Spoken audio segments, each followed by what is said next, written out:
Коллеги, давайте, наверное, будем... Ladies and gentlemen, I think we can start and we should start. First of all, I'd like to ask all the speakers to find their places on stage. We are already a little bit behind our schedule, so if you're registered as speakers, please find your seat here. Distinguished colleagues, I'm Anna Nesterova, and I'm the founder and chief of the board of Global Rus Trade, the largest electronic marketplace in Russia. And I will be moderating this session, and I think it will be the most interesting session of today from the point of view of practical cases and success stories. We have a lot of different women here coming from different walks of life, from different industries, and they are equally successful in the information technology industry. Of course, they will provide their own details of their success stories, and I'd like to start with thanking the organizers of the forum for paying enough attention to the importance of women's success in information technology. After such a great lunch and a couple of glasses of champagne, I don't think everybody who should be here will be here. They may find some more interesting things to do, but all the people who take it seriously, I believe, are here already. I will start with a little remark and then I will introduce our speakers. Unfortunately, we have one participant who is not able to be with us today. It's Natalia Filiova. She unfortunately was killed in an air accident several days ago. She was my great friend, and I think we should all observe a minute of silence in her honor. This was a terrible accident.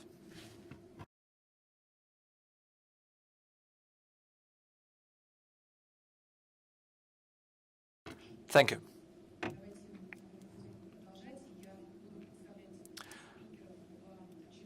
Now let us continue, and I will introduce the speakers in accordance with the schedule. We will ask our speakers to present their case in 5 to 7 minutes. After our coffee break, after our panel, there will be a coffee break, and we may take a little more time than has been allocated for us on schedule, but not much, even though we all understand that this is going to be interesting. I'd like to remember the introductory remarks from the Russian President Vladimir Putin, which was presented to us this morning. He has called for a gender balance in the internet governance. Gender policy is really a priority for the Russian government. We don't have a gender balance on the panel, but we do have quite good gender balance, about 50-50 in the audience. So I'd like to welcome all our speakers and all our participants, and I'd like to start with trying to continue one important discussion, which is already an international discussion. There has been a week of electronic commerce, and I'd like to ask Nina Angelovska to start talking about that. Before that, a couple of words about what our partners represent as the greatest opportunities for women in the international information technology industry. One of the great examples that I've learned is an educational project in Latin America. It provides opportunities to all women starting from 14 years old to get information technology skills and competencies. They help women find IT jobs and to make good use of their education. Such debate, such educational courses, such social projects to teach women a lot of digital skills for all types of their careers, I think is very important. One other thing, colleagues from India have announced a government-supported marketplace in India only for female goods. So this includes a lot more opportunities for women to present themselves as entrepreneurs. Our electronic marketplace also runs a social project which we have called Girls Solve. We educate girls from very early ages, focusing on teaching digital skills to girls so that they could choose IT specialties and so that they are not afraid of thinking about IT careers. For example, yesterday, my daughter celebrated her birthday, and we went to a cliff climbing exercise. And their coach maybe instinctively selected, well, two teams, boys and girls. And of course, boys were faster, they climbed higher, and so on. And then the girls, they were instinctively very cautious about going into all contests, including the contests where girls would fare better than boys. So I think it is very important to encourage girls, not to frighten them off from different walks of life. And that includes digital tools that large companies talk about and international institutions talk about. For example, in today's morning panel, a UN representative talked about digital literacy. Now, I don't want to trespass anymore in your time, and I will introduce the first participant, Ludmila Bokova, who is first deputy chair of the upper house of the Russian Parliament Committee on Constitutional and on Constitutional Governance. The Russian Parliament has been discussing women's issues, women's careers, and women's opportunities for a very long time now. For example, last September, there was the second Eurasian Women's Forum, which you participated in. Did you pay enough attention to IT? Because IT, security, the internet, it is not instinctively associated with women's faces. So what is currently on the agenda in terms of digital skills for women? Thank you. First of all, I'd like to thank you for inviting me to talk to this very professional audience. I'd like to thank you for this opportunity to talk about the achievements, not only as part of the Eurasian Women's Forum, but more importantly, about what we've been able to do as part of working groups, which work intersessionally as part of the Eurasian Forum, and some of them really focus on the IT industry and women's opportunities there.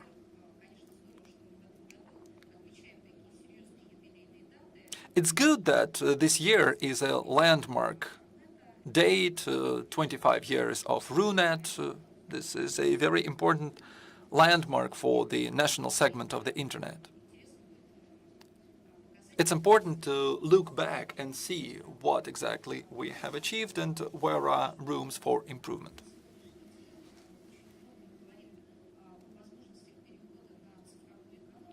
We've been talking a lot about digital transformation, about digital economy, and I think it would be very important to raise the issue of how women are involved. If we overlook that part of digital development, we may lose a lot of important resources that might mark a different and diverse part of development. This is why it is so important now, because IT industry, for example, provides an opportunity of flexible working hours for women, because women have to be involved in family life. They have to work and have to spend a lot more time with children, and working in the information technology gives them the opportunity to complement this and their business life and business opportunities and business careers. The current challenges are as follows. Requirements to education are changing. Requirements to professional skills are changing. Digital standards are being enforced everywhere. And availability of education in this sphere for women is a very big issue on today's agenda. And we are raising this issue, we're putting it squarely on the table. The Federation Council, the upper house of Parliament, ran this Eurasian Women's Forum in St. Petersburg, and it was very important that this forum came up with a memorandum on what digital skills are expected of girls and women to work in this new digital economy. The Russian Ministry of Trade and Commerce has signed this forum with a panel of NGOs. The goal under this memorandum is to evangelize among women and girls on technological professions, technological careers, but not only to talk about this to girls, but also to help them get jobs. We have successfully presented the UNIDO Russia project on Russian approach, on unique Russian approach to women's careers. For example, the integration of mental arithmetic skills is a project that UNIDO has supported, and it was all raised as part of Women's G20 in Tokyo, and that was a presentation from the Russian Federation. We also very actively discussed this topic, including in the Global Summit of Manufacturing and Industry in Ekaterinburg. There are some specific projects to highlight as well. One project that excites me especially, this is the Women in Digital Economy STEM project. It's been led by women who have already some success stories behind their belts in the IT industry, and they act as role models what girls should do to get technical knowledge, to get full involvement in digital economy. Another important thing. The Eurasian Women's Forum is run once every 3 years, and of course the agenda of all the future fora will also focus on digital and on IT. In the second forum, we awarded a special prize to women for social recognition.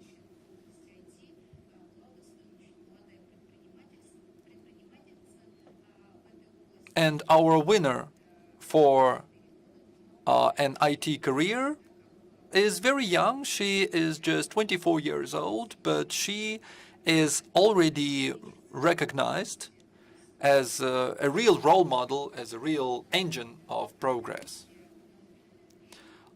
So the award was 1 million rubles to support her project. The third forum will also have such a contest, so we are looking already for projects that could be nominated.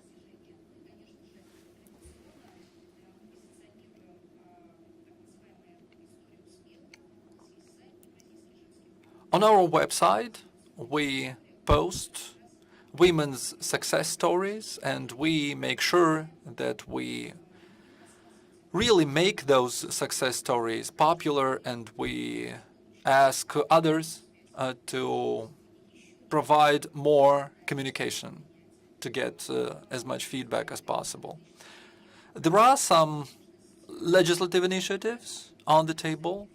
There are some other projects on the table, so the Federation Council acts as an accumulator of those ideas, of those initiatives.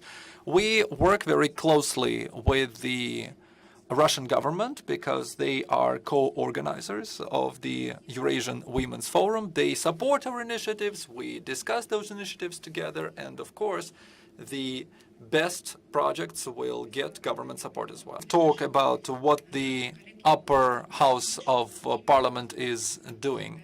I would just like to explain for our international colleagues that thanks to support from the Federation Council, women's entrepreneurship is not just a beautiful word.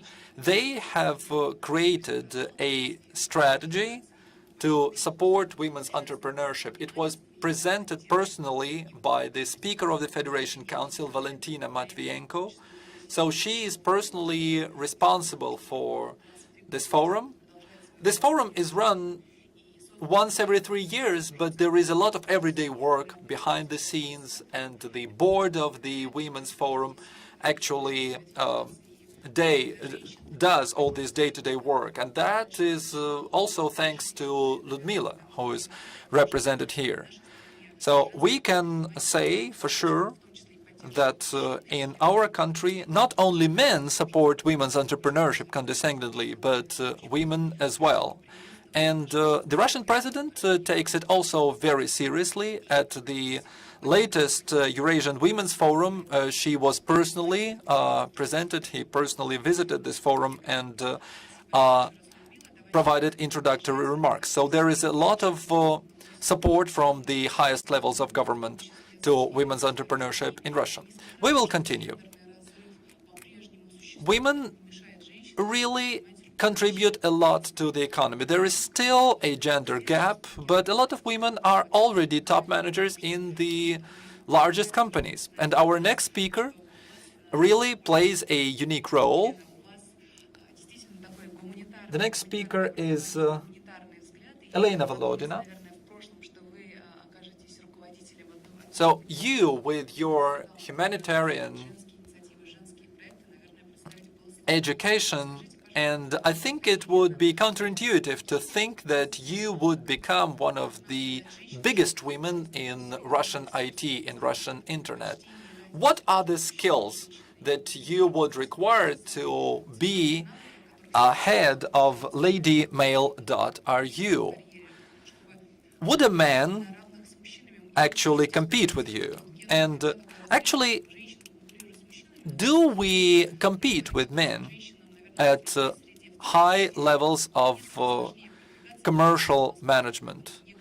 So it's not just that we want to compete with men, but men are more predisposed to careers in the IT industry, and your story of success is really important to us. So are you competing with men? And if you are, how do you make sure that you are winning? Because we want girls who maybe they don't have these mathematical skills, but they should see that such an opportunity is possible.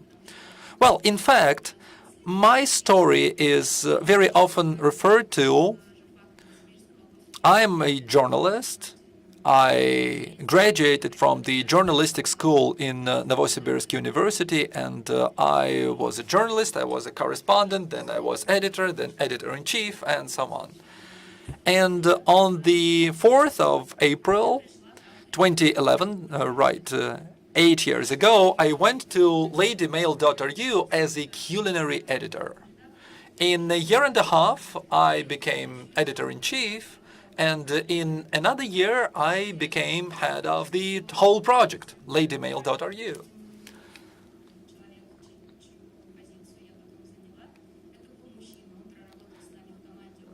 Before that, ladymail.ru had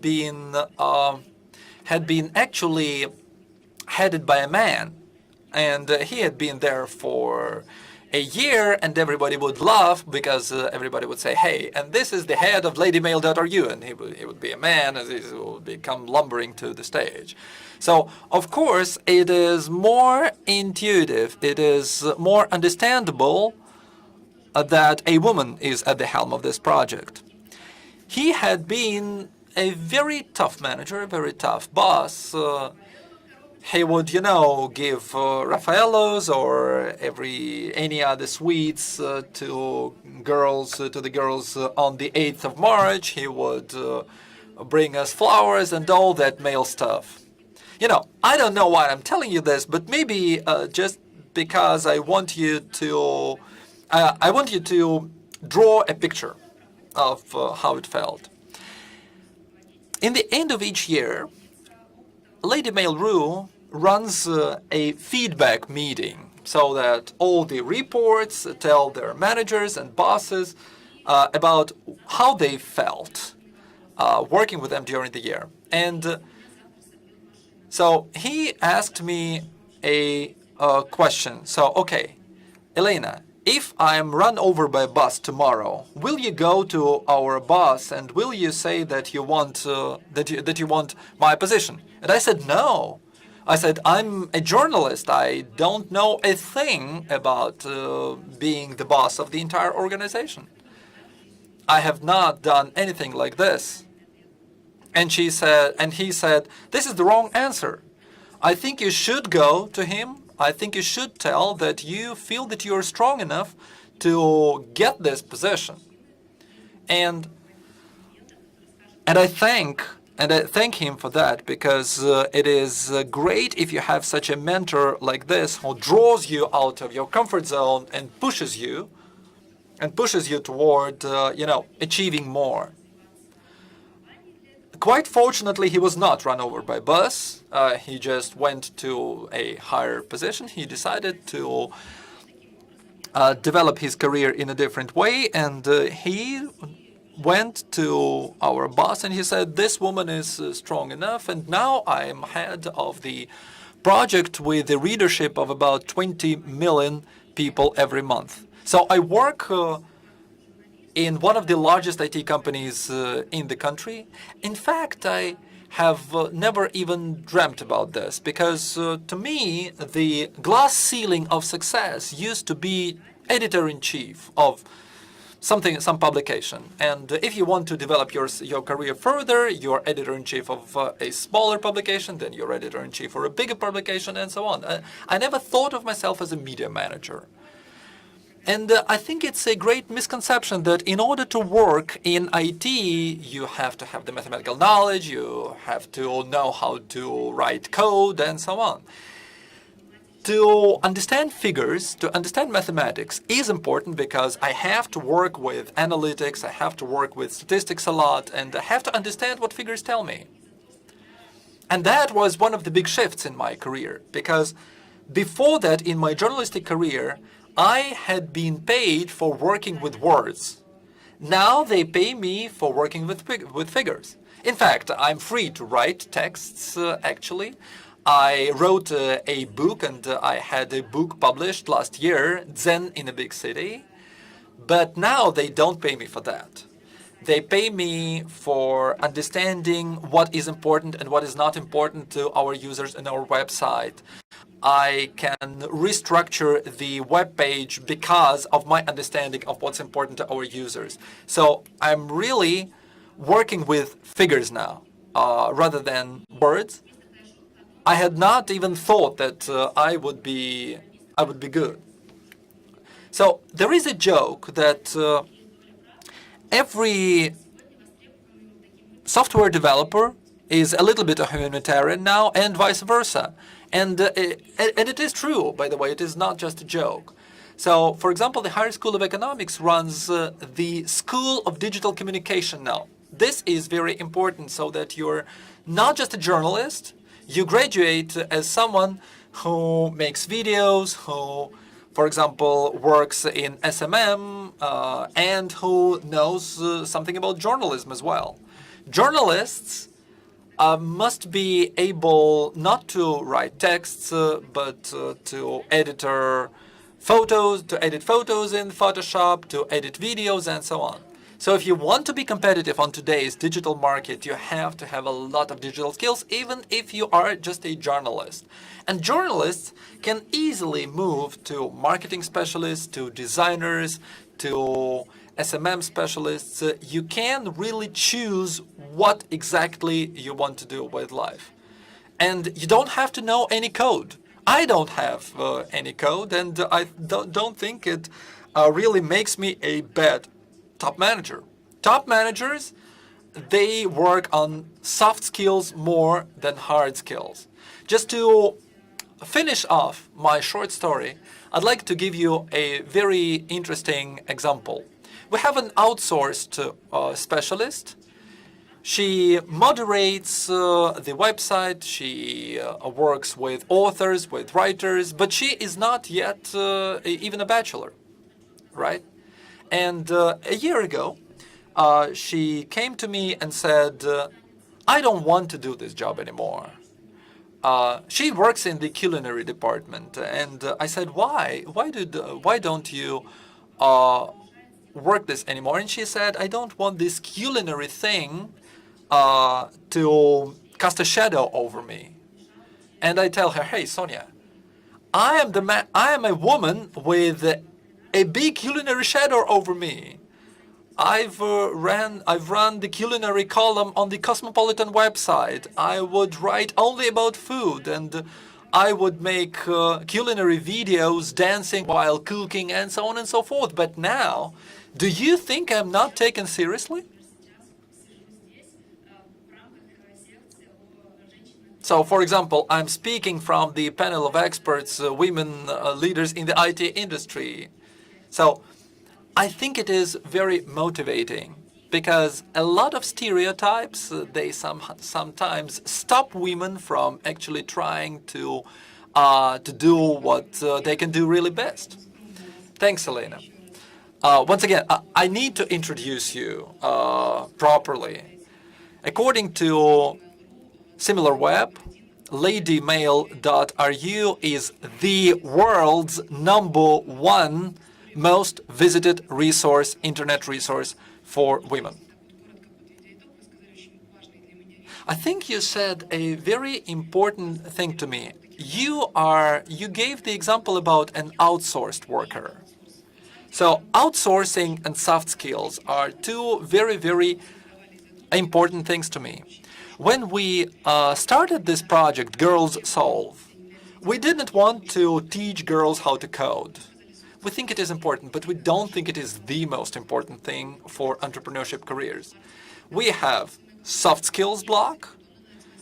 We talk about hard skills as well. We just tell girls, okay, this is Python. Python is one of the most widespread coding languages in the world. And the third block is motivational, the social skills that really can help girls and young women socialize in this IT environment. It is how to make a CV, how to make a self-presentation, and not just how to make a self-presentation, but how to defend yourselves as a professional. Because the skills of self-presentation is something that something where we have a lot of room for improvement right now. And now about outsourcing.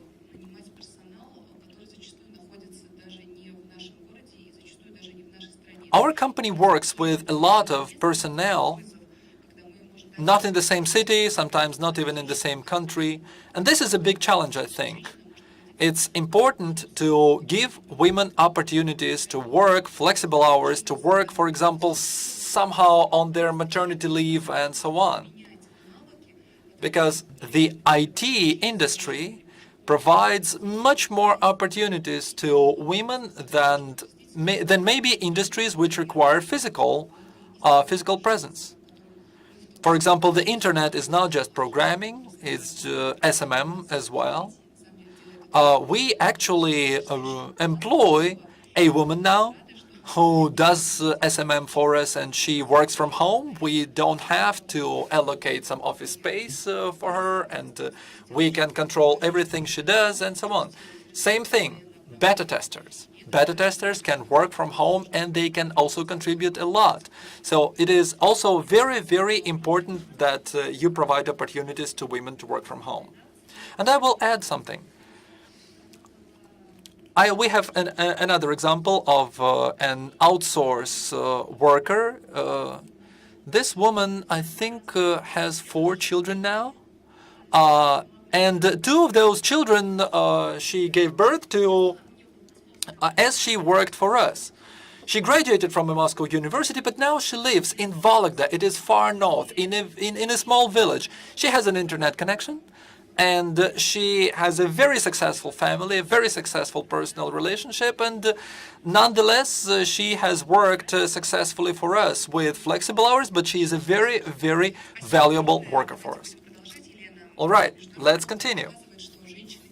International experience demonstrates that women are very actively involved in economic processes, including in the IT and internet community. And I'd like to introduce to you Olga Kovale, who is a great internet leader. She works with ICANN, ISOC, ITU, and ALAG. She is counselor to the Foreign Ministry of Argentina, and she is the Commission of Women Engineers for Development. Olga, what are the mechanisms that you use to support this Women Engineers Commission, and what is the most effective tool to get women involved in IT? Thank you. Thank you very much, Anna, for arranging this very interesting panel. Thank you for colleagues being with me this morning. Very interesting speeches, and thank you for the Russian RIGF for having me here. It's my first time in Moscow, so I'm really impressed. Not the first time in Russia, but first time in Moscow. And you referred to this commission that we organized in the National Council of Engineers. I'm an engineer primarily, then I studied several other things. We wanted to focus from the beginning in a very positive way of this issue. We didn't want to complain, oh, women are not considered. We didn't want that. We wanted to go to the positive and optimistic side of it and the opportunity. So we gathered we went through 4 main focuses or pillars. First was business. We gathered some interesting data that say that diversity in working groups gives a much better outcome, much better service, much better products, so customers are happier with the outcome. So that means money for business. So we explained to companies that having this diversity in working groups was better for their business. You know, companies want to get money. This is the purpose of a company, and that's okay. So we showed that having women is not a minus because they may have to have licenses for having babies, or they can manage that with technology, or they can check with their colleagues how to complement their work. But there was value, concrete value of money in this diversity. So that was the focus we had with businesses in the council. Then we went to the personal thing. We went to young ladies that were starting to decide which career they were interested in, and we say, okay, fine. It's okay that you have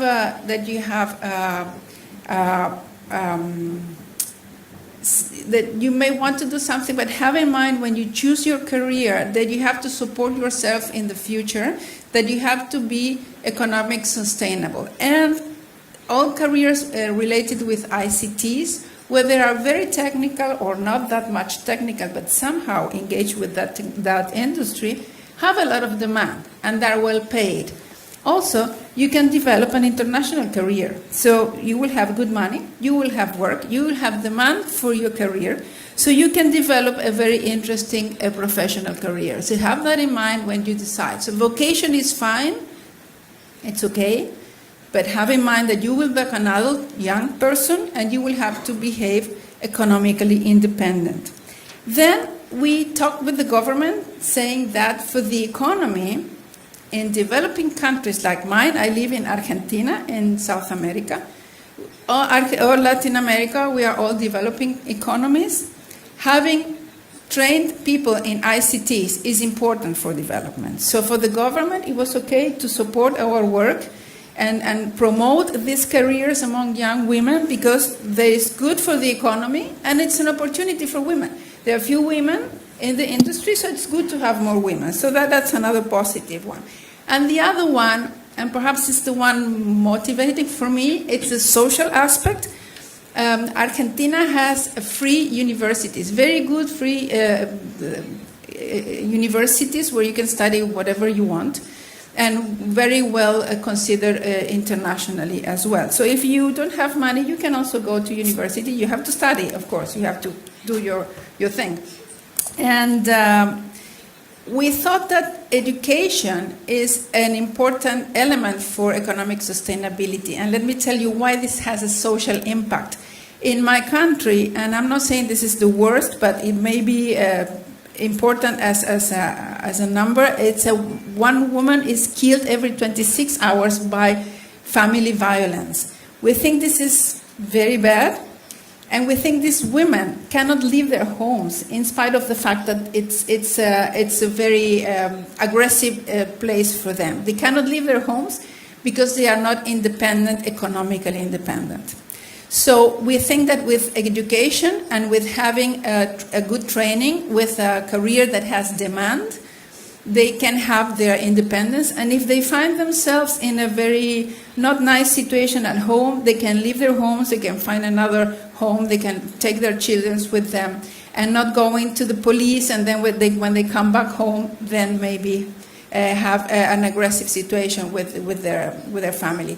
So these 4 pillars, economic, social, and for development, we thought this is why we called the Commission Women Engineers for Development. We were all engineers, but we have this idea of the ICTs in general focus around this commission. And at the same time, we have organized several trainings in Latin America where we have considered also the gender balance, not only for women, but half and half of the training group was women and men. Not easy to do that in panels. As you can see, we don't have gender balance here. But as far as we can do, each of us, if we develop this gender perspective, if we can change at least a little bit around us, that balance, that will surely have an impact, and it will teach new generations. I've been young for several years so far, and I've learned that if younger generations look at this in a different way, and that we can improve from their experience. And thank you for the opportunity of being here. Спасибо. Thank you, Olga. I will have one follow-up question, with your permission. Going back to the plenary session, and you also were very active there, what do you think is the right role of government in governing the Internet? Do you think governments need to play a role in governing this global web in which every country counts? That's a very important question, very interesting one. And I had worked a lot towards that. I believe that governments, being a government, I am not a government official, I'm an advisor to the government, but having represented my government for many years, I can tell you that government is a very important stakeholder. And I would say that its role, it's important because it's in charge of security, it's in charge of the development of the economy, it's in charge of the gathering the boundaries of the country, sovereignty.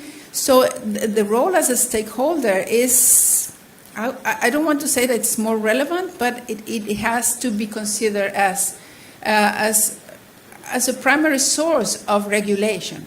So regulations of the Internet are somehow at the national level held by the government. So we had a lot of discussions, and we have this kind of 2 different West and East focuses of governing the Internet. My experience after, 13 years in ICANN and many years in representing my country and these debates, is the best is an open dialogue, informed dialogue, trying to understand the problems and issues of each of the stakeholders. Businesses are very important because people, if there are no businesses who have no work, and economy doesn't develop. The government plays a major role because they have to develop the regulations and take care of our security and the country. And then civil society on their own, and academy, and the technical community. So dialogue, frank dialogue among stakeholders is the base of this multi-stakeholder model. I also understand that sometimes government find it difficult to navigate in this multi-stakeholder model because, well, they have a different structure and they have a different dynamic. So it takes time. I am confident that new generations of government officials and businesses and all of us are trying to understand.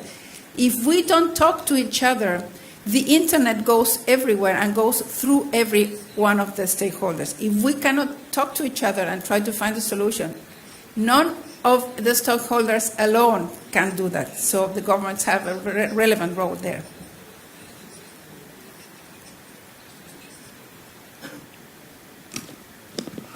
Спасибо огромное, Ольга. Thanks, Olga, very much. We will continue our discussion. Access to the internet is an opportunity for girls, for women, well, for men too. It's an opportunity to realize all their ambitions, all their dreams, and so on. However, business optimization is something that every company confronts at a certain point in their development. So I'd like to introduce Ekaterina Kim now, who is a specialist in that. She will introduce herself, I think, but what's important and why we're having Ekaterina here is that she has covered a long journey from an employee to the head of a great company which gives other companies the best way how to develop. Well, we started our discussion with saying that there is no balance on this panel, but I think we are more or less improving the overall balance across a period of time. We need to talk about women from a positive point of view. We don't want to complain. We want to highlight which opportunities women gain and provide in this country and beyond. All women who we have here on this panel don't only work on the Russian market, they work on the international market, and I believe Ekaterina will talk about her international experience too. So today we will not have balance, but I think this misbalance will go towards improving the balance overall in the industry. We need to highlight just female experience and female journeys. So, Ekaterina, I would like to ask you to talk primarily about your international experience, where your company is going to expand, and how you made sure that you covered this long journey. Thank you very much for this opportunity to talk. Everybody says that my story is very interesting. I think that my story is more or less usual. I joined a web design studio as a project manager, and through several years I grew to the position of the executive director. So I reported to two co-directors who were co-founders of the company.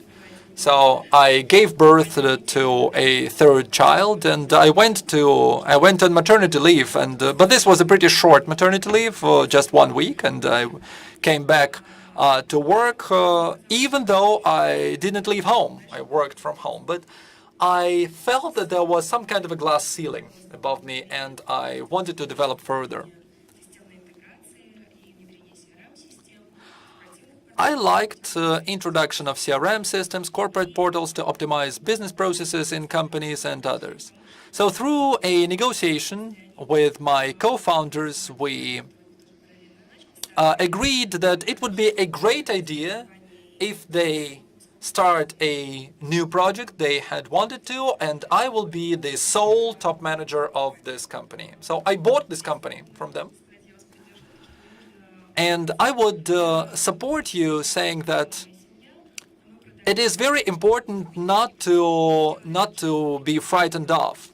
We had to sell our apartment. I had to borrow money from my family. So it was a very bold decision. But I don't think it was a bad solution because this money has already paid off in 3 years. And right now, the prospects are very, very good. CRM introduction is already developing at full steam without my operational support from me, which excites me very well. But the second new project requires a lot of operational support from me, and that excites me as well. We are introducing CRM Bittrex. This is the Bittrex 24 is a Russian IT project, business process optimization project, which is very successful. We have 18 different localizations, and IRM CRM works in the Americas. The latest release was in San Francisco last year. We are very proud of that because we are developing. We're developing pretty quickly. This is a trendy part of business. According to the latest survey, only 14% of Russian companies have introduced a CRM system. This is why there is big demand for this product, not only in Russia, but in other countries. We don't even have to advertise. Customers find us because this product is really a very, very hot thing now.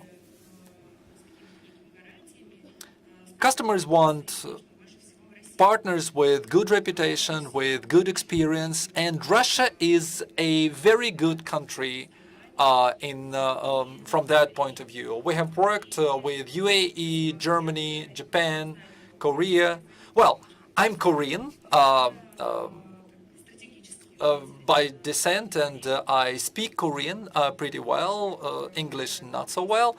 But so we are developing a Korean localization. We're preparing personnel to work in South Korea to enter the South Korean market in earnest. We also go very well to vertical markets. We don't only do projects on a case-by-case basis, but now that we have about 600 customers in many different industries, we have, for example, studied the fitness industry. They are very conservative. They use only silo-based products to manage their fitness clubs, and they don't have modern CRM systems. We made a system that can give them new opportunities on the basis of their legacy systems. Now they have omni-channel opportunities, sales bots. So this is a different level of management. The next vertical market is the interior design industry. It is also a very conservative industry, and we decided to go there with a ready-made solution.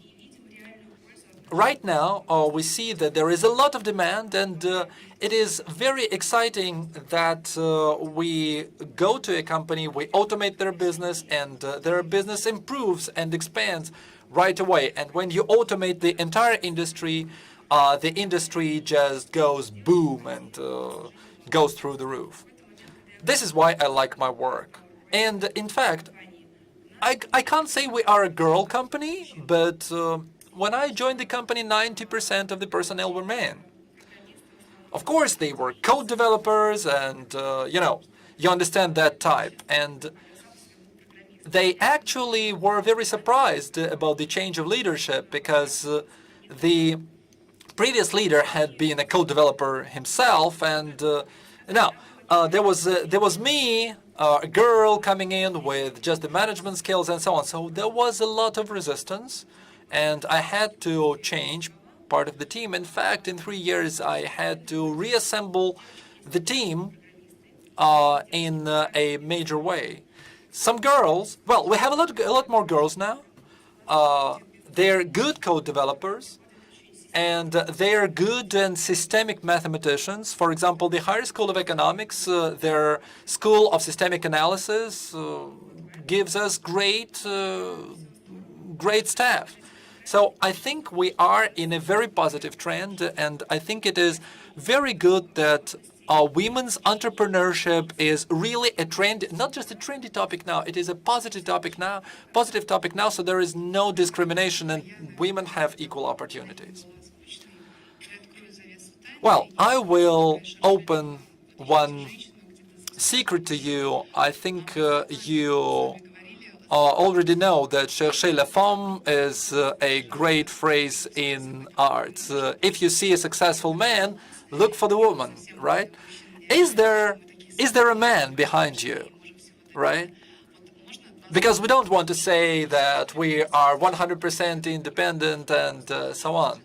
As far as I understand your story, there was some support that you sought from someone else and that you got at a very, very difficult moment.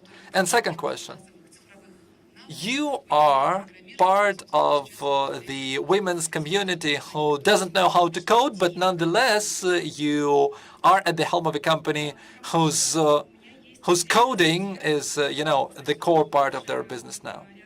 Well, if you're asking about my husband, I wrote a special article about him. So how I looked for a husband using CRM and how I found a husband using CRM. So this is a great IT story, I think.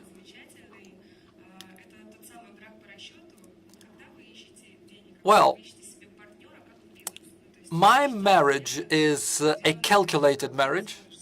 When you don't look for money, but when you are already an experienced person and you know what kind of partner you require to have personal comfort as well as business comfort.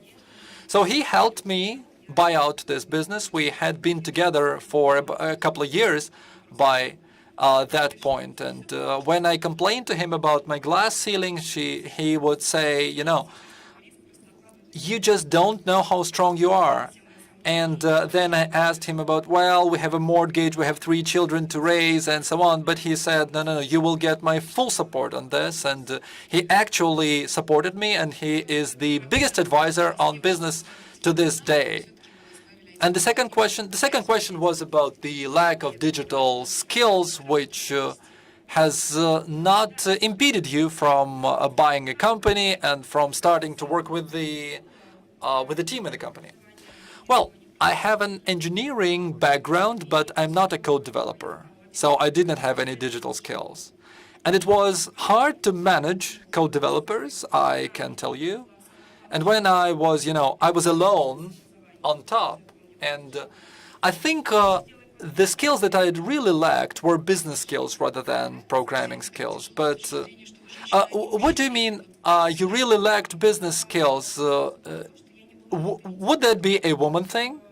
No, but I was not an authority for my team as the previous manager. And actually, that was strange. That was weird to them. They had been, pretty accustomed not making any decisions themselves and relying on this big authority in code developing to make decisions for himself. So I started to look at the market and I started to look for people who could give me good advice on business. So I started to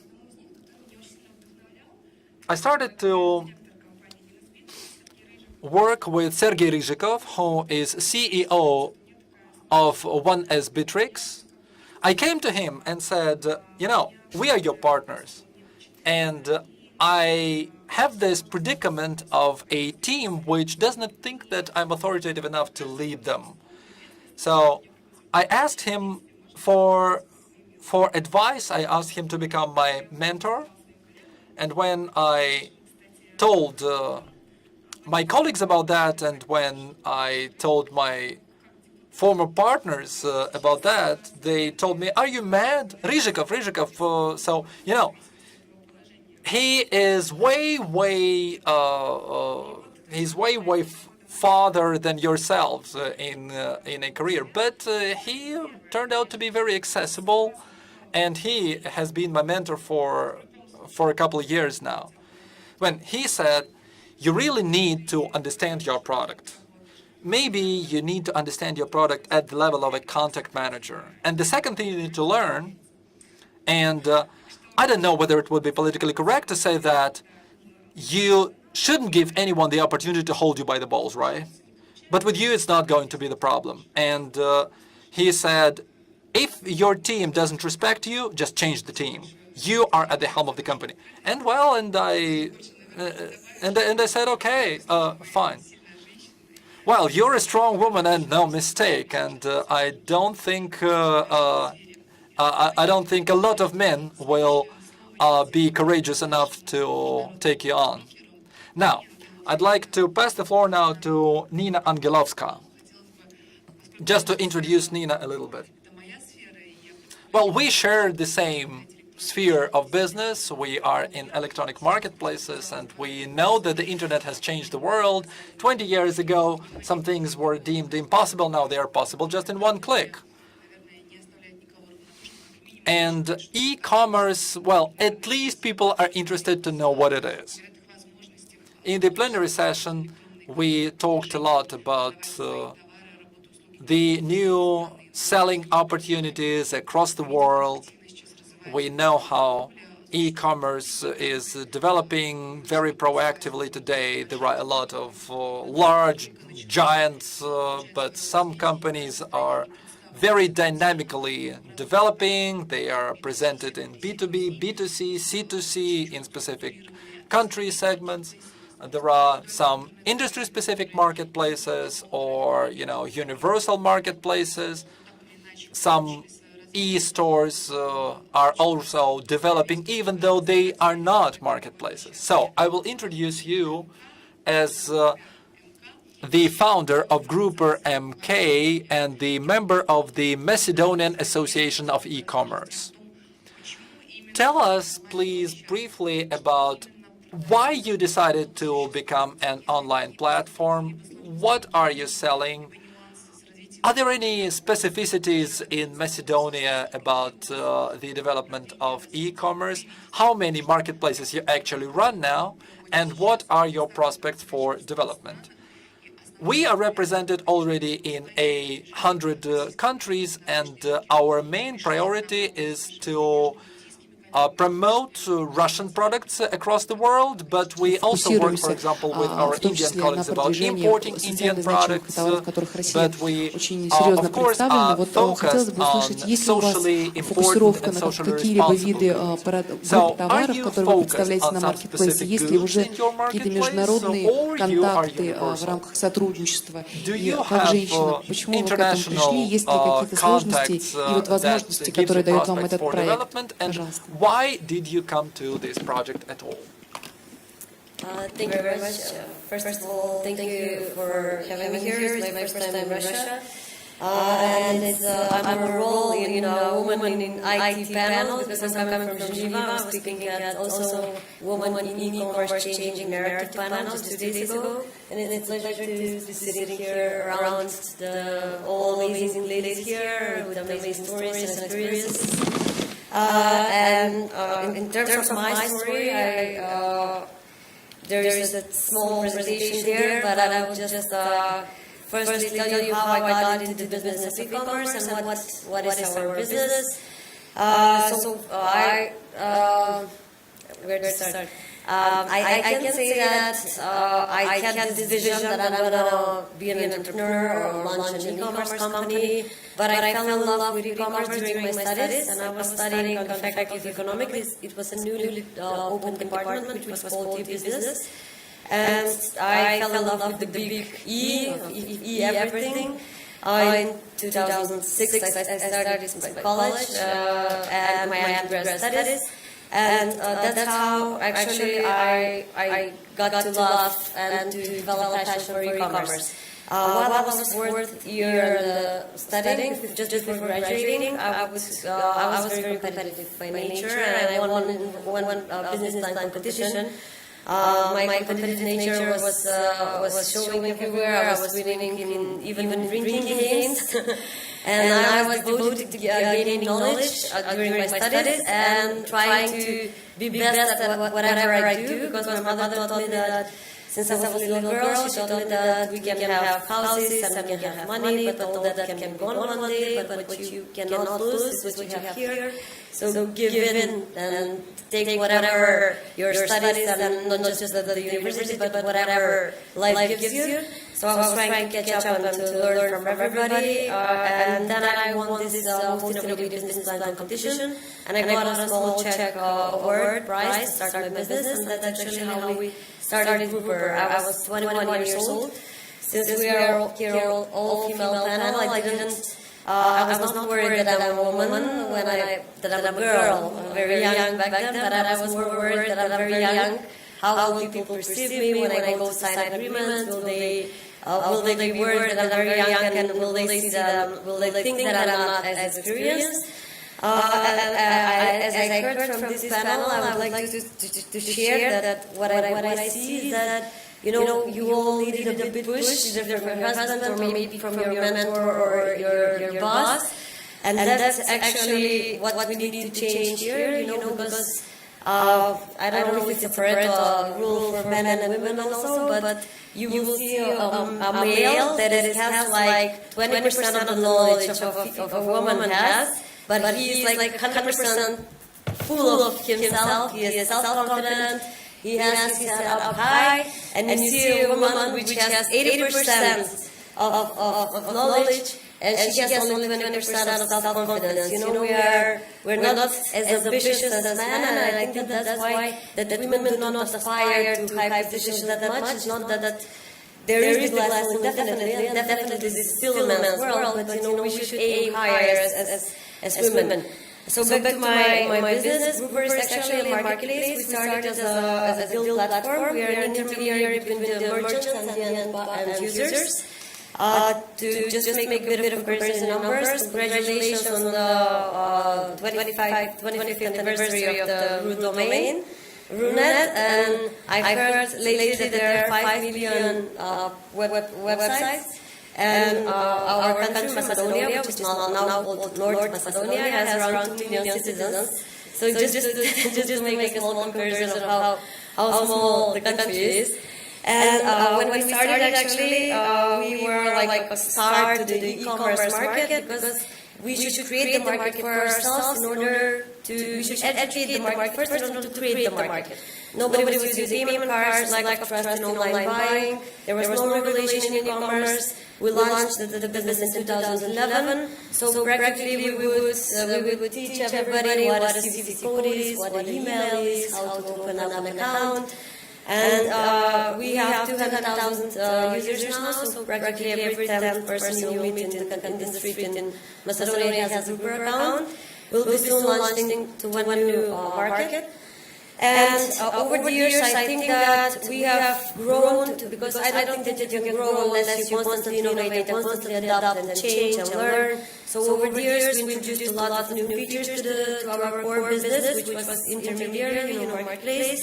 So now we are also offering market consultancy services to our companies, to the merchants. That's how we make a full campaign for their business, not only selling online, because as you mentioned, online sales is only a new channel for sales, a new innovative channel. And in the digital world, there is no other way but to do everything online, I think. So that will be to wrap it up in the first introduction, that I think that the only way for progress is going digital, and I think that the only way for equality, for a less prejudiced world, is a digital world, a smart world, where you don't know who is sitting behind the computer, you don't know who is coding, and you don't know even the opportunity for corruption and stuff that are decreased. because it's all digital and we have the same rights. So I think that definitely this is a topic that should be discussed, and at least what we're doing here is that we're not going to solve the issue, but we're acknowledging what is happening, and you're hearing all these inspirational stories.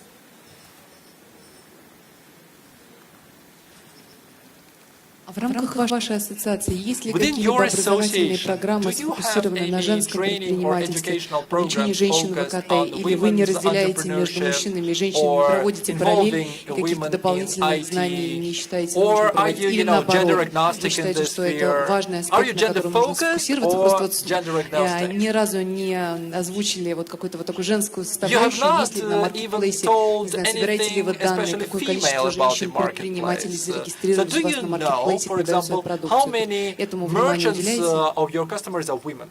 Do you pay any attention to that? Yeah, thank you.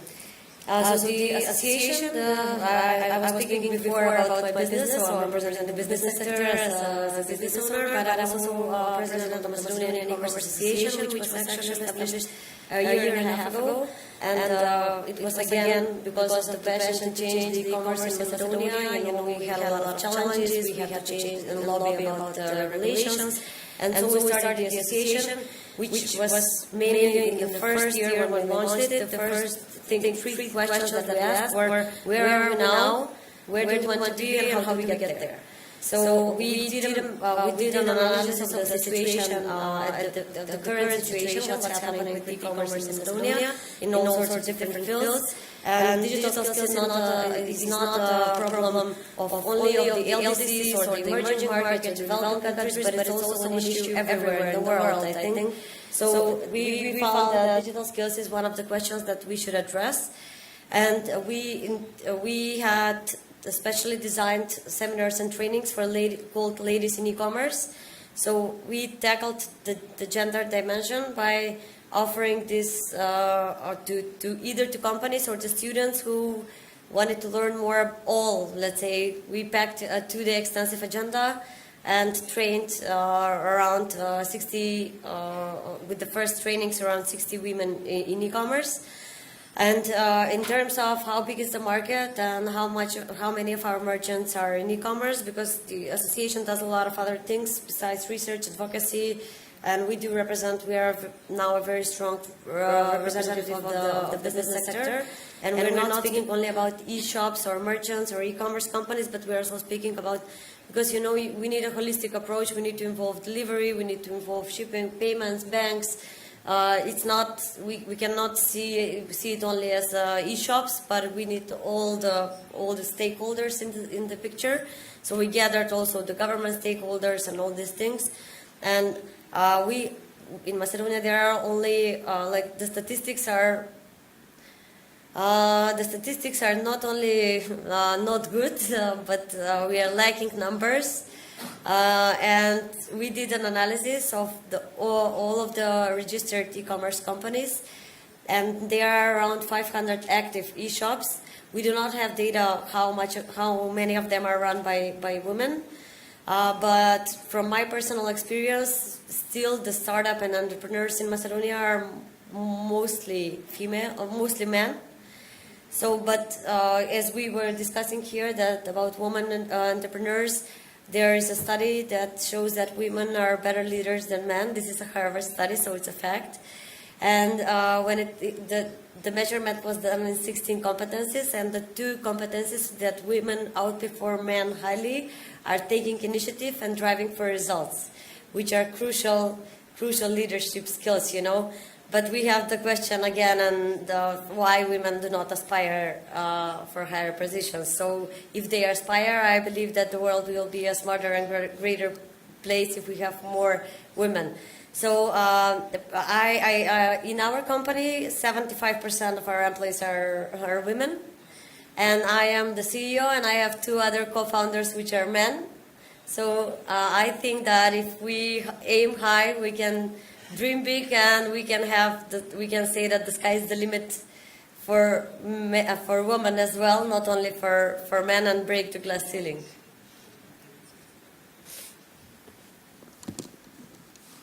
Спасибо. Thank you, Nina. So your gender balance is a little bit towards more women, so 75% female, am I right? Okay. Yeah. Okay, let's continue then. We have yet to assess another important aspect, SMM. This is where you don't have to have the code development skills, but you do really need to have these soft skills if you want to promote internet projects and internet initiatives. Both large companies and small companies alike use SMM, and they not only just hire people from the outsource, but they do a lot of scientific and academic research on this. There are a lot of agencies who actually specialize on SMM. And our colleague Alexandra Zharkova represents CETERS, the SMM agency. You work in social media, not just on the internet at large. So can you tell us about your agency and about your international dimension? Because as far as I know, you work in other countries too. So what are your current achievements? What are your future plans? And do you have gender balance in your company? What is the percentage of men and women? And who is the biggest holder of the competencies that you require, men or women? Good afternoon, everyone, and I'd like to thank everyone for organizing this. And I was very happy to listen to those success stories. Actually, they are very much like my story. I possess much more soft skills than hard skills, and I'm the only one with a clicker, and I will control my presentation myself. Very briefly, I'll tell you what CETERS is and what actually we do. CETERS is a communication agency. We support brands on social networks. We provide all digital tools available on the market. It's developing digital strategies, SMM strategies, and implementation, production, targeted advertisements, influence marketing, and so on. We are a young company, but already a pretty big company. We work on 2 continents. In December 2018, we opened a United States office, CETERS Worldwide. In Russia, we have 2 offices, in Moscow and St. Petersburg. And the headquarters is St. Petersburg. We have a young team of cool guys, I would say, because we are not looking at gender balance. Currently, it's 70% girls and 30% boys, right? And the girls are the coolest guys in this company, right? Of course, we can use some male help from time to time. We have implemented over 300 projects, and since we are a young agency, according to tagline, we are one of the top 10 SMM agencies in Russia. In fact, we are the youngest top 10. I can talk a lot about CETERS, but I think just not to bore everyone with texts, I will give you a lot of videos and music as well. There is a 1-minute video which actually will dot all the I's and cross all the T's, so you will understand what our company is about.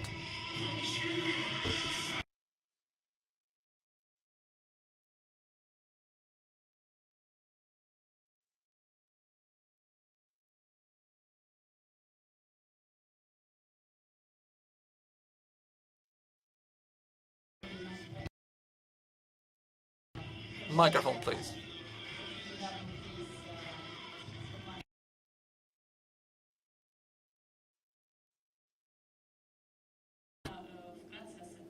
So that's it.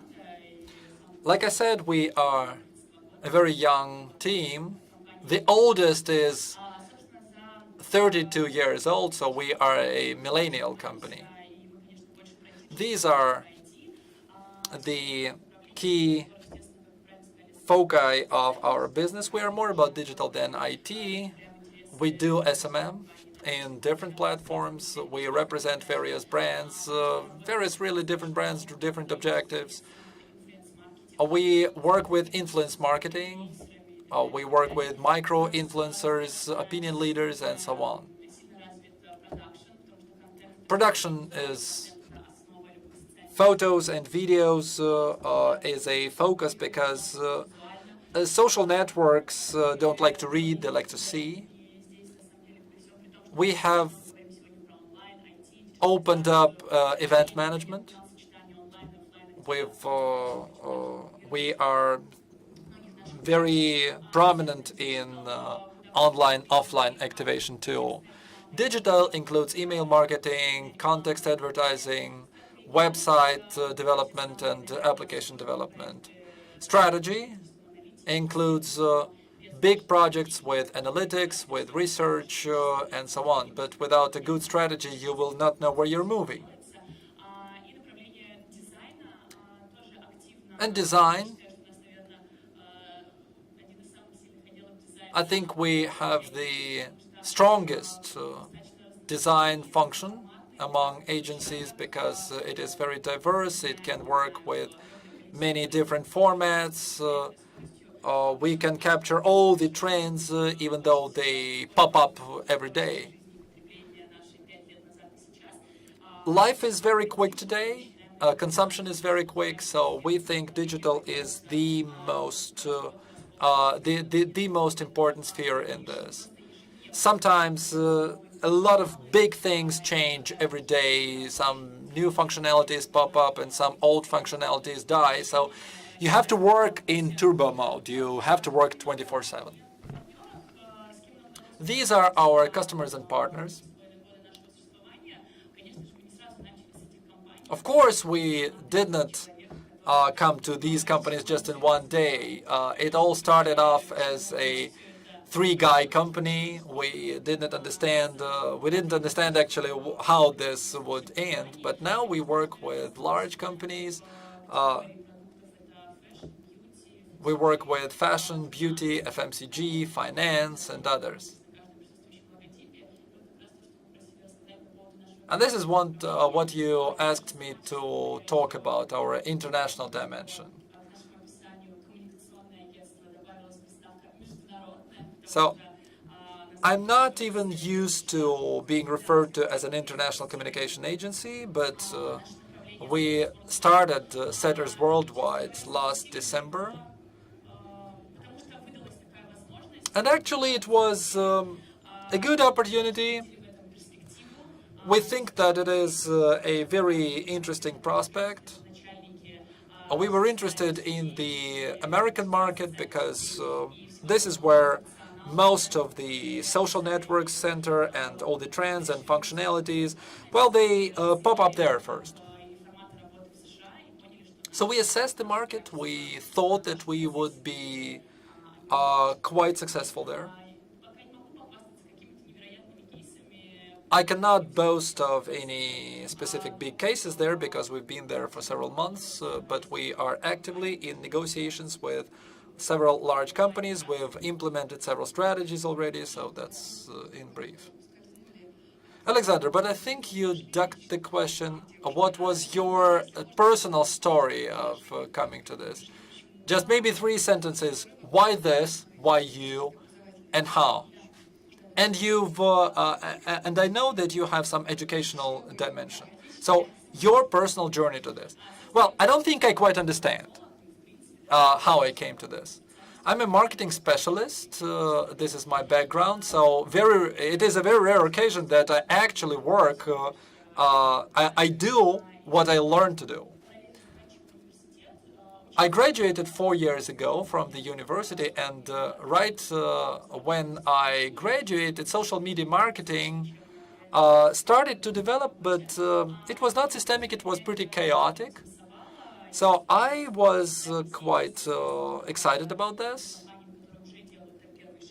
I was in the social networks already, and I followed companies who started to make their first steps in e-commerce, in social networks, some visual content, and so on. So I first went to join a fashion retail network. They were one of the first companies in Russia to put a very big stake on Instagram. So myself and Alina Chichina, the co-founder, we worked as employees in that company, and we started our SMM journey there. It was just 4 years ago. But what we did then and what we do now in terms of complexity, in terms of systemic approach, are two very different things already.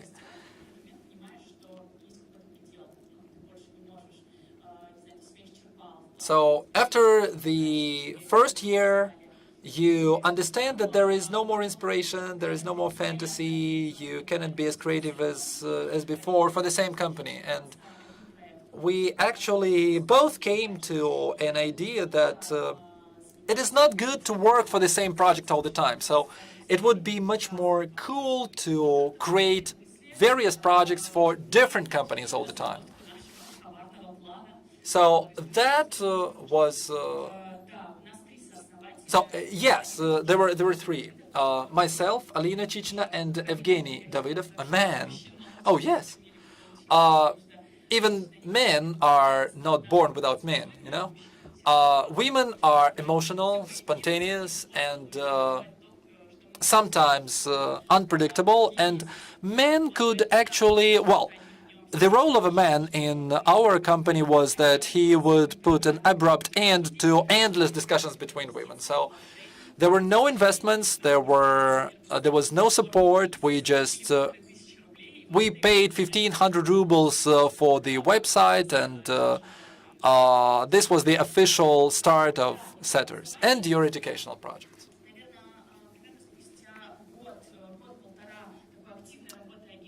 In a year or year and a half of being very active, and I mean very active, it's a 24/7 job. In a year and a half, some people came to us who had followed our company, turned out.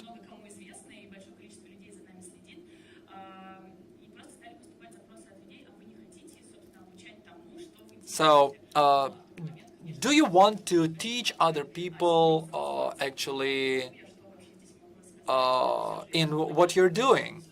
There is the imposter syndrome. I'm an imposter. I cannot teach anyone. So what can I teach anyone, and so on. But after several hundreds of such questions, we decided to run the first open lecture, which says what we do, what is our approach to social networks, why it is important, what the trends are, and so on.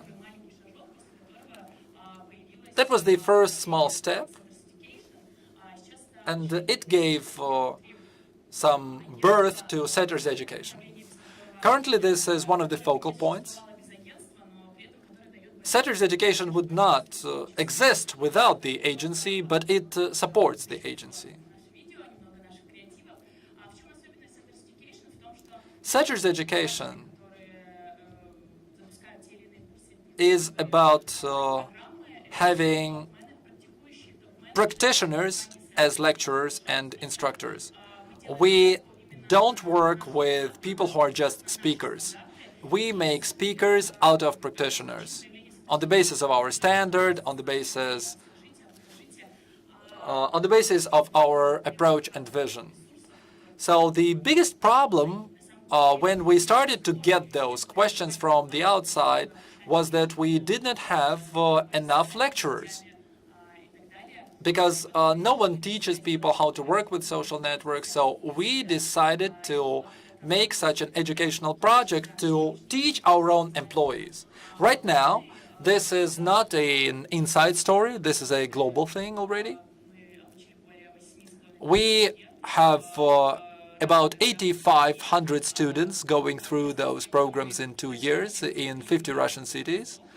We've delivered our lectures from Kaliningrad in the west to Vladivostok in the east, a lot of lectures in Moscow, in St. Petersburg, and so on. But there is one specific thing here. we're all online, we're all digital, and so on. But these lectures are offline only. Because offline is pretty romantic, and there is a close face-to-face relationship. And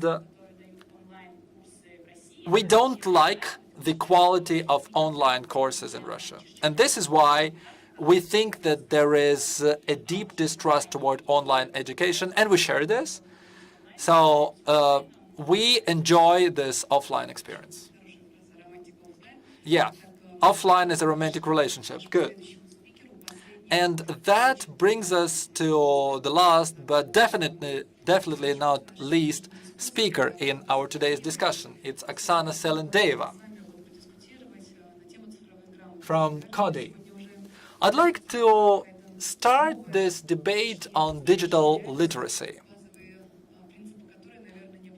This is the new reality, and I think digital literacy needs to start even before high school.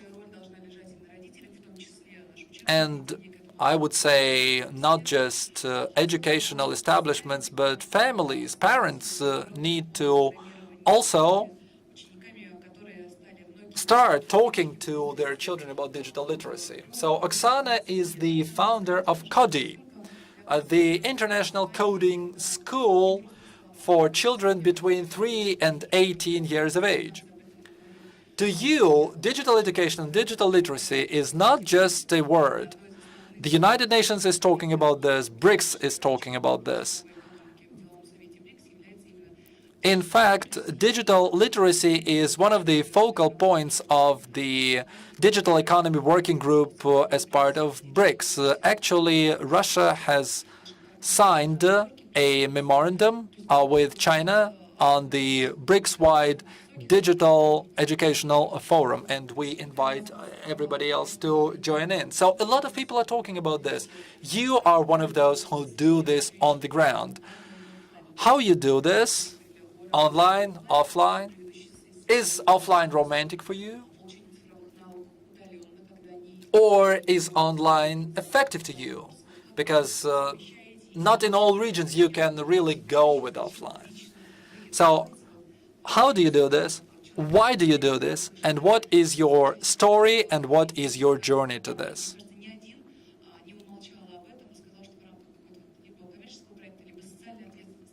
Before you, people talked, and they all highlighted the importance of education and the importance of skills. And this is exactly what you're doing. Okay, your story about the education and digital skills.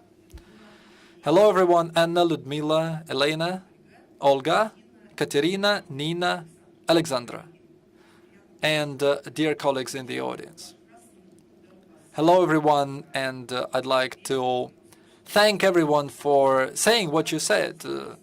In fact, you talked a lot about what I intended to talk, that women are not ambitious enough, but women are passionate, and if they work together with men, they can achieve more, and men can achieve more.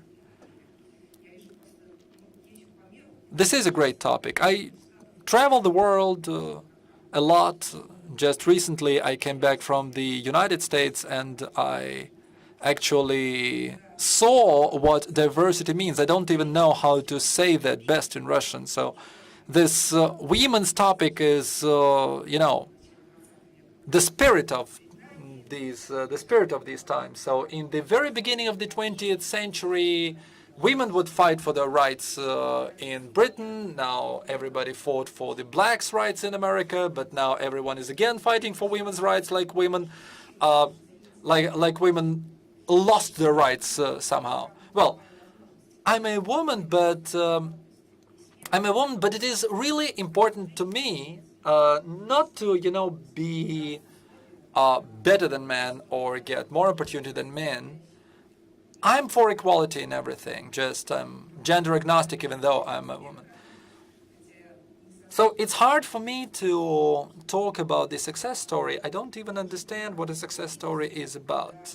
To me, the more understandable topic is leadership. Is not when the leader is someone who has millions of followers and they are famous and they're celebrities and so on. But leaders, to me, are people who do a little bit over 100% of what they can. Because so some people just, they try, they do their best, but this best is a little bit less than 100%. But true leaders are people to whom unachieved is not the right word.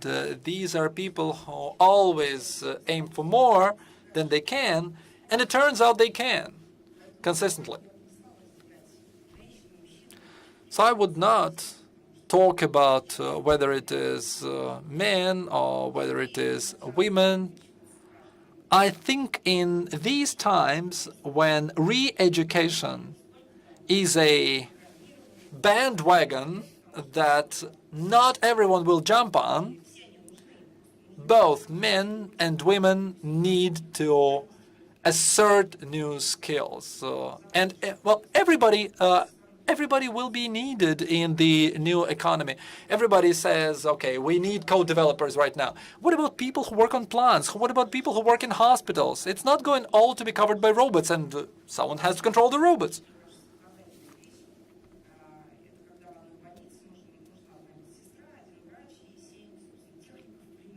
So in the States, there are some small hospitals now with 1 nurse, 1 doctor, and 7 technicians to control the robots, right? So it's not that all the skills that are required are digital. And when people start to put on the table some topics like IT or digital, a woman or man, and so on, it's very important not to get overexcited with focusing on just one thing.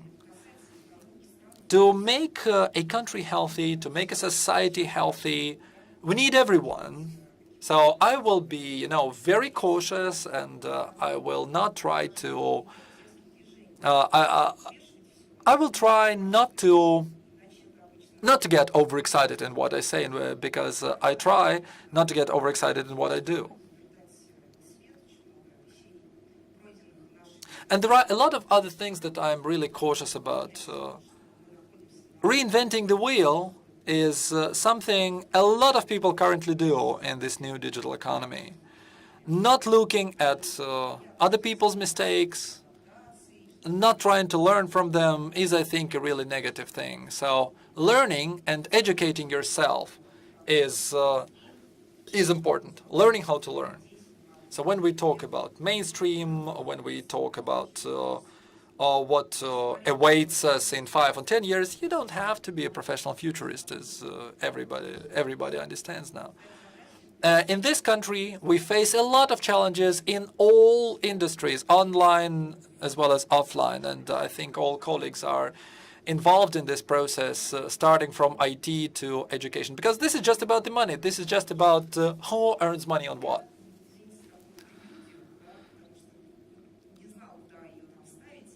I do apologize for this prelude, but I think it is important. It is an important disclaimer to make.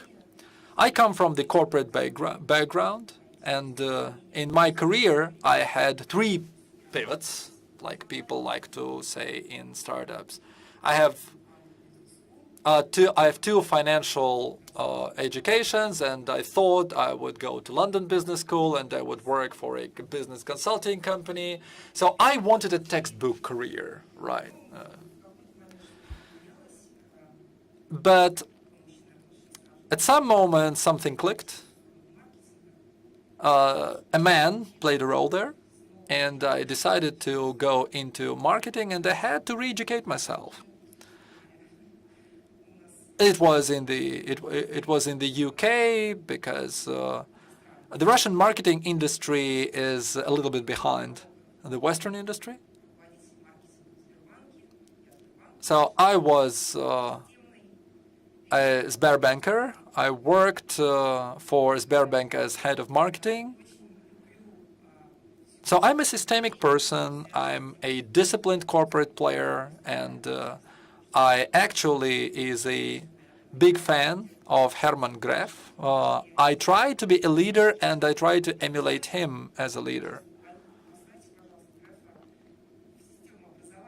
So as a business person, I always say, if you want good education in this country, make Gref the head of education in this country, right? I had the classic story with the maternity leave. So I had a daughter, and in 4 months I had to make a choice about what to do. So in 2016, there were only vis.ru and RusBase, and I opened up the world of startups for myself. And in 2016, it was in very much infancy. So I started to look into what those companies are about. They were all about technology. Okay, technology, I thought. It's okay, but technology cannot be the basis of everything, right? It's just a philosophical thing. You have to dig in. So those were IT ponytail guys, working kind of together. And then I thought about myself, can I be an IT ponytail guy? No. But then I looked into how those guys become IT persons. I decided to look at children because I saw very clearly that digital skills would be required in several years in enormous quantities. It's not about, boys and girls all writing code in several years because, well, not everybody would be writing code, but everybody needs to understand how code is written and why it is written.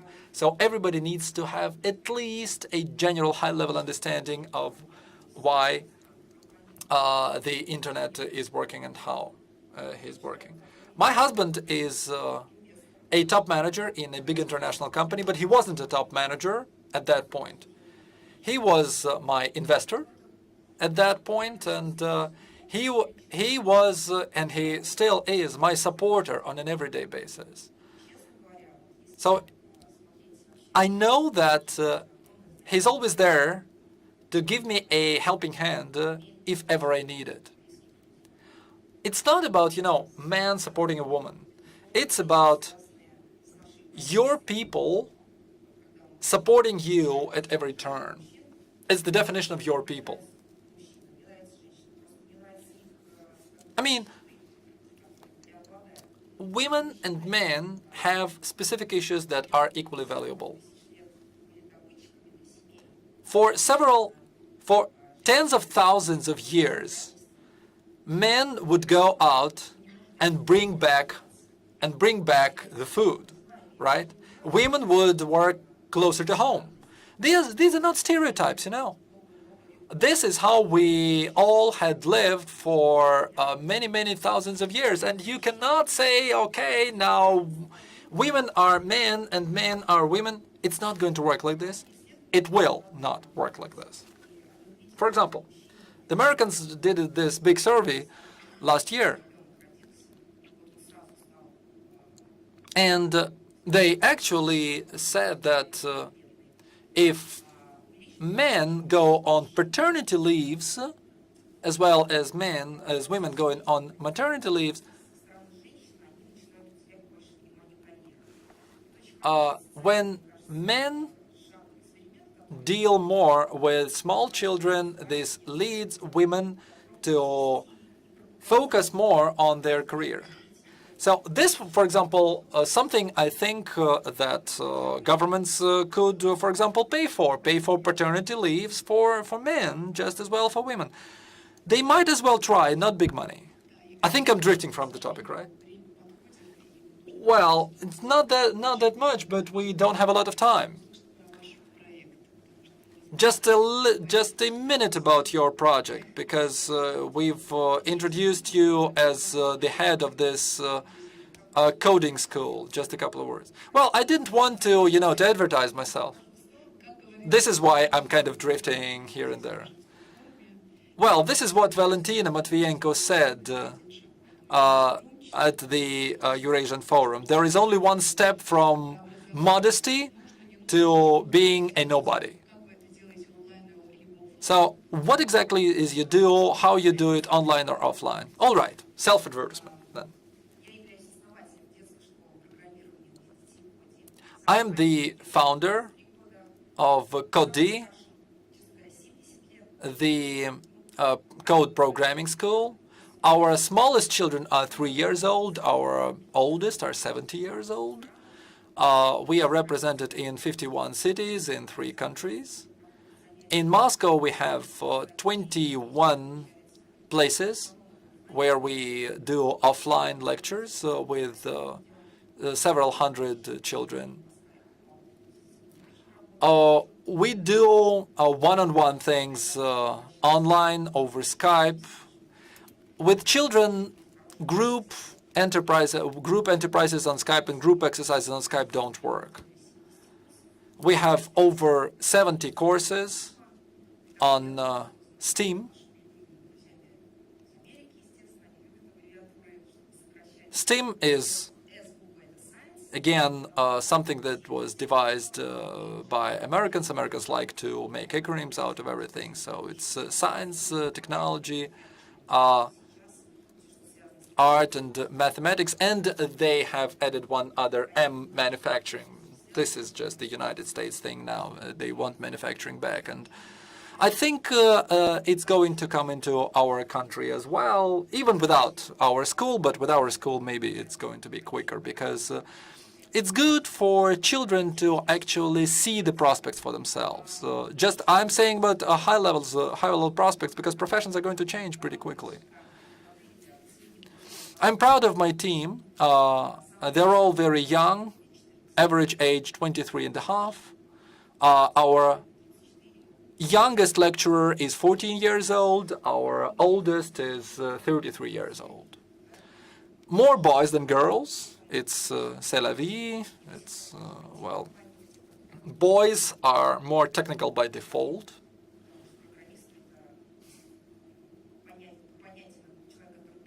You know, code developers, they've got to write code, and the rest is just adjacent to that.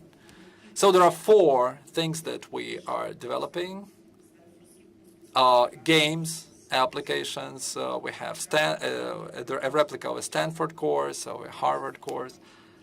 Then we have creative works, video blogging, Photoshop, Adobe Illustrator, SketchUp. It's also a very good thing.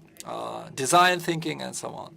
The third thing is soft skills. It's going to be very good for the alpha generation, people who were born after 2010.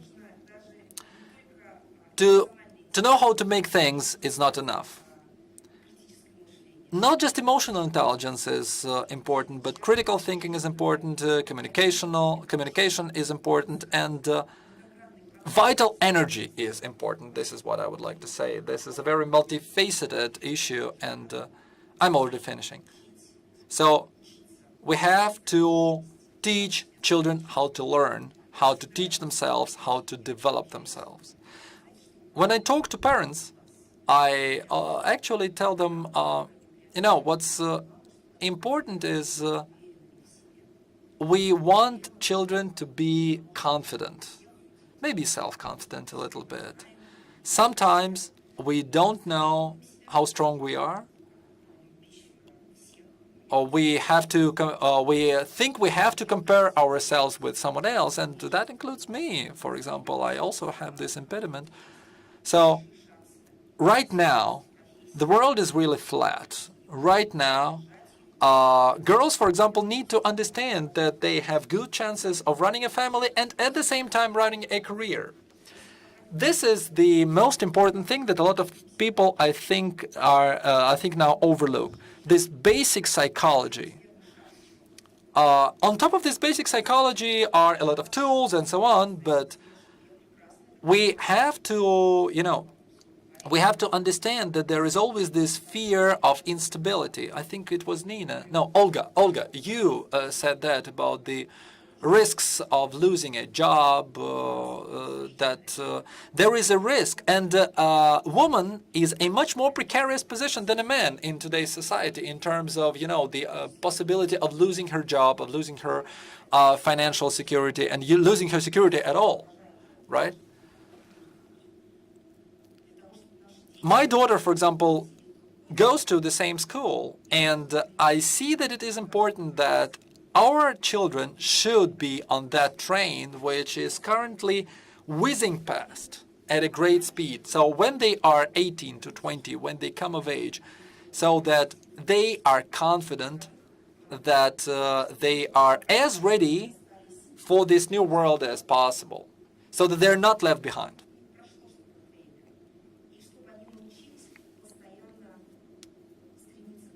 And at the same time, our children need to strive for leadership. This is what we believe in, and what they should believe in. And one other thing is passion. Passion to me is a very important word. Whatever you do, when you have a true passion towards what you do, it means that whatever challenges there will be on an everyday basis, there will be a lot of challenges. But if you have this passion, if you have this a drive for action, this is what makes you a leader. And because a true leader is someone who is worth following, someone who people want to follow, and people who can take responsibility. Thanks, Oksana. So I'd like to finalize this discussion right now.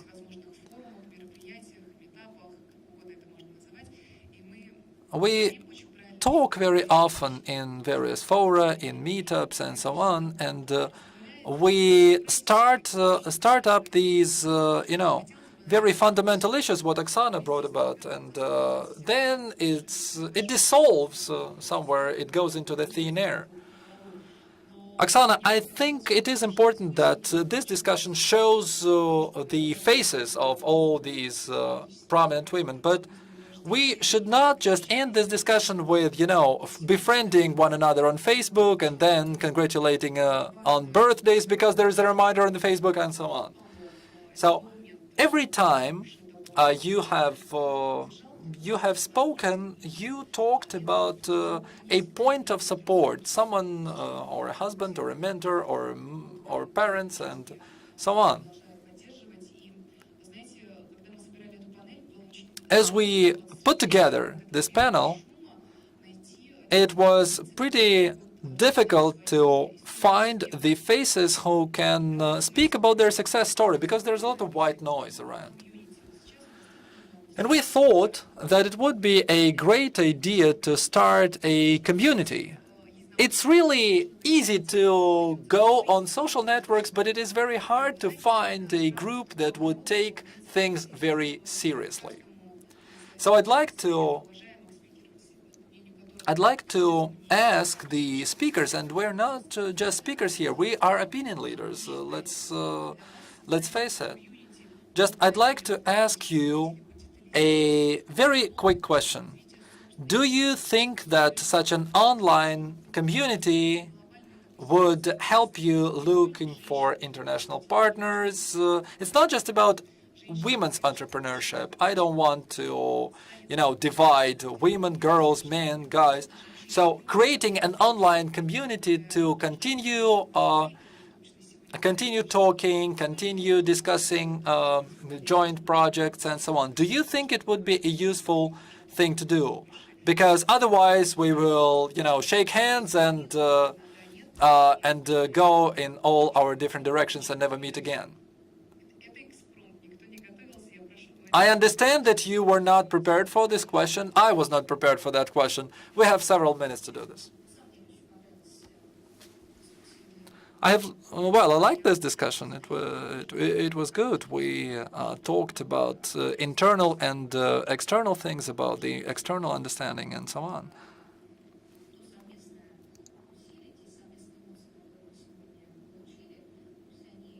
These emotions that we that we got together, I think we need to translate them into a joint push, not just in terms of the process that we have today, but the processes that can join together.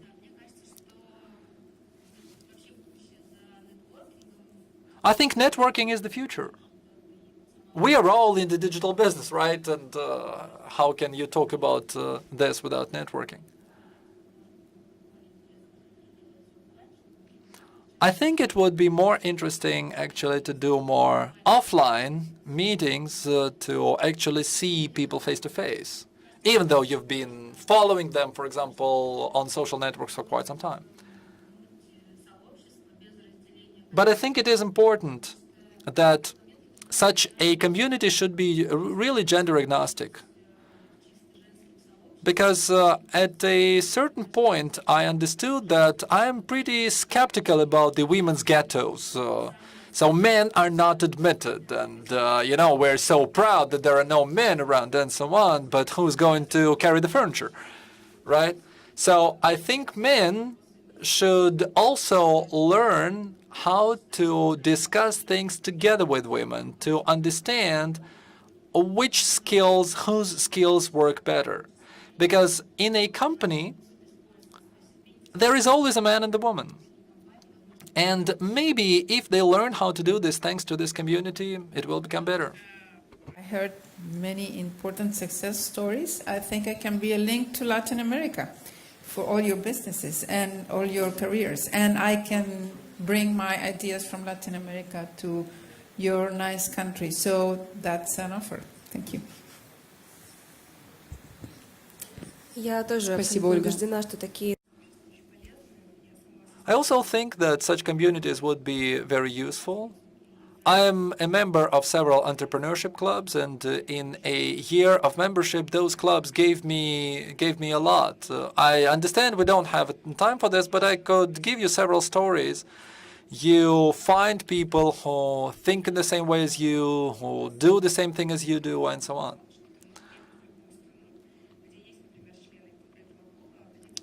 One club I'm a member of works in various countries, and there is a Sherpa in every country. You can get there, you can get help and support, and it would be very useful then.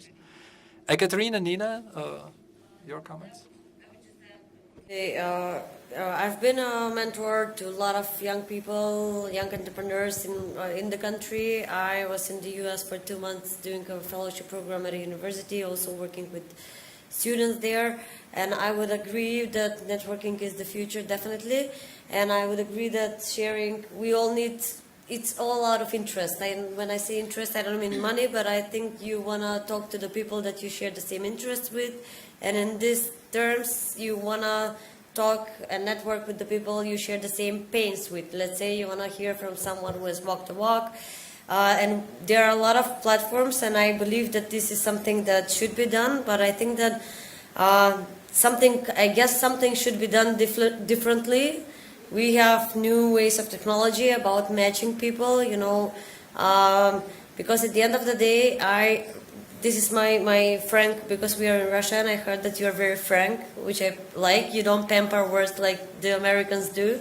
You don't pack them in pink little packages, and inside there is something that is frank and honest feedback, but you just say it. And I was a mentor to different teams who were like, I didn't feel that I was a fit to those teams, I felt like I could have contributed more to if I was mentoring other young people, or if I was given other people to mentor. So I think that these kind of platforms are definitely needed, but we should think maybe differently and I definitely agree that they should be gender diverse. Because I think that you said, Anna, not only men, but women also support. This is a big saying. If you see the words, it's like we expect that men are going to support us, but even women support women. Because usually it's like we're stabbing ourselves in the backs and we expect others to support us. So I think that this platform should not definitely be only women, like ghettos, like you mentioned, but should be diverse. But we should also raise the issue that women should support women more because I think that men support each other more than than we do. Absolutely. Thank you. По поводу моей Well, first of all, there are a lot of such communities already. It sounds like a great idea. Well, any good initiative is a good initiative. The only thing is to regulate such a community in a very cautious and accurate way. Because who is going to be the member, how the frequency of meetings, networking, how partners are going to be controlled, these are all very practical issues.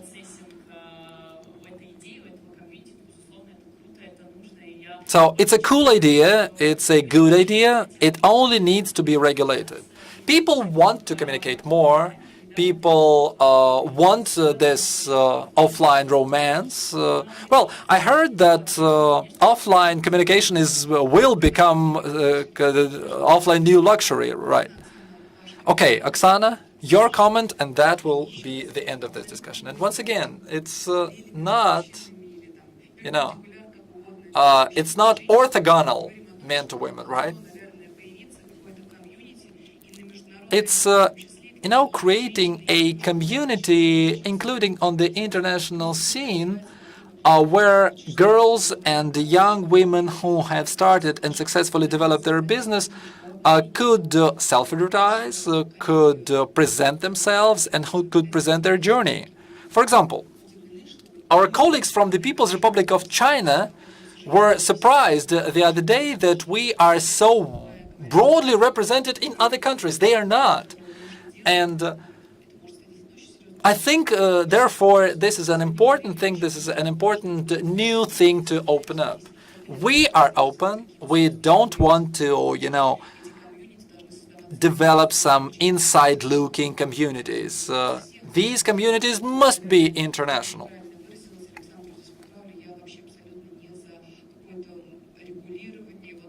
And I don't think I'm in favor of the regulation, because if you start with regulation, it ends nowhere. I mean, organizing.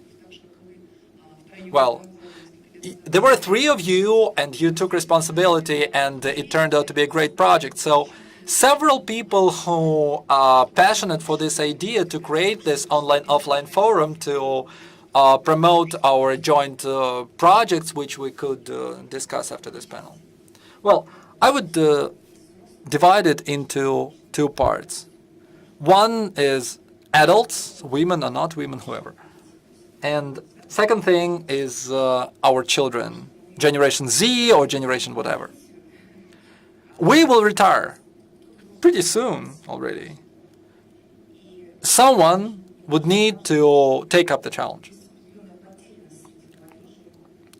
What I see these days among children is they don't have a sense of direction, they don't have a sense of goal, and that is quite logical because